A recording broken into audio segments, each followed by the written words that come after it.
I'm Kayla here with the VOD Squad at Omega Middle School, and we're going to be interviewing Cody Laux, a professional musician who teaches at KU and IAJE. Thank you, Kayla. And what do you want to know? IAJE, that stands for the International Association for Jazz Education. And actually, it's the jazz association that represents all of the jazz industry really across the world. So educators, band directors, college teachers, industry members, musicians. It really represents the whole world that's involved with jazz.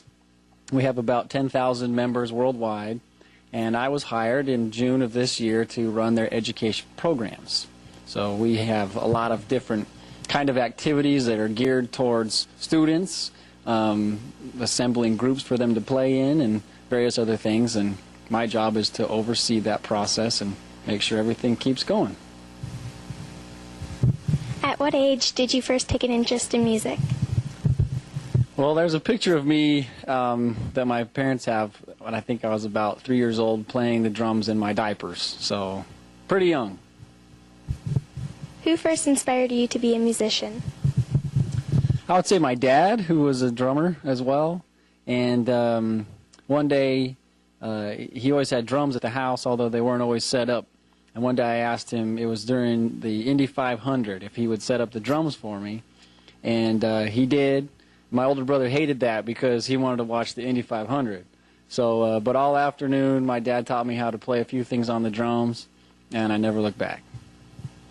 How long do you have to go to school to be a musician? Well, I hate to say this, but you really don't have to go to any school to become a musician. But I should clarify that in saying that, what I mean is that you can go and you can study music, you know, and you can get an instrument, and you can find a private teacher that's not even has any affiliation with the school, and you can study and you can become really good.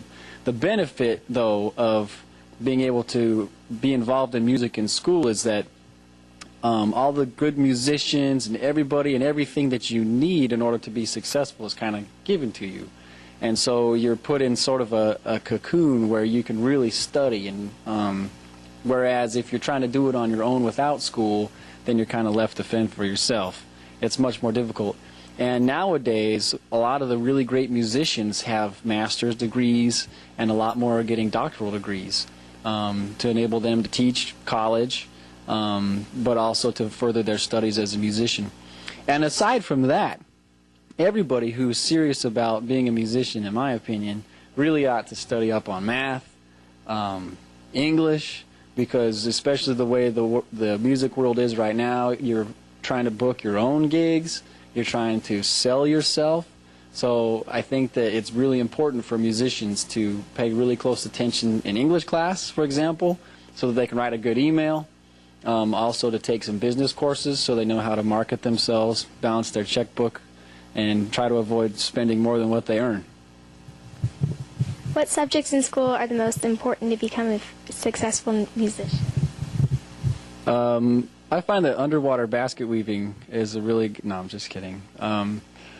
The most important ones, obviously, you have like band and choir, music theory, music composition, music history. All those are really important. But like I said, some of the ones that are overlooked that people should really pay attention more to, I think, is English and math and some business courses as well. How did you get started in music? I guess I kind of answered some of that already with when my dad had set up the drums for me, but also prior to that, my mom was teaching me piano lessons, and I took until I was about 7 years old. Then I broke my arm, quit playing piano, shouldn't have, but I did, and then I started to pick up the drums. What encouragement do you have for someone who is struggling in music?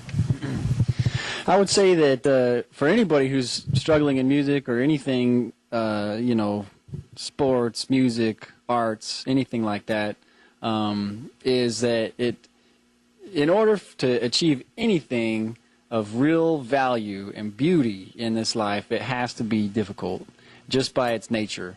If it's not, it's just not worth it. And so even though a lot of times things get rough and there's a lot of times that you want to quit and give up. My advice is that if you want to do it, you don't ever give up, period. What instruments can you all play? Obviously the drums and a little bit of piano, poorly, bass guitar, poorly, but all the other percussion instruments like vibraphone and marimba and timpani and all that, pretty well. What is your favorite instrument and which one's the hardest to play? The drums and the drums. Do you have time to play something? Sure.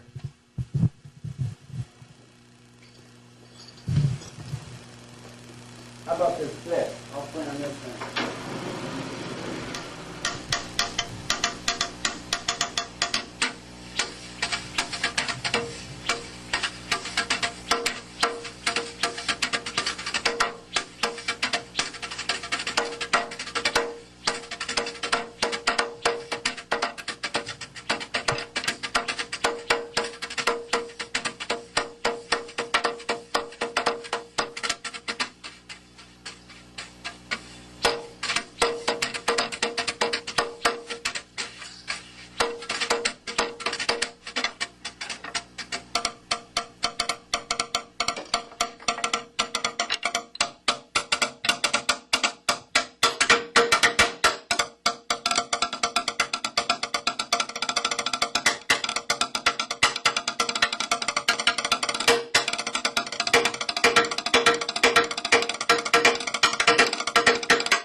I don't know.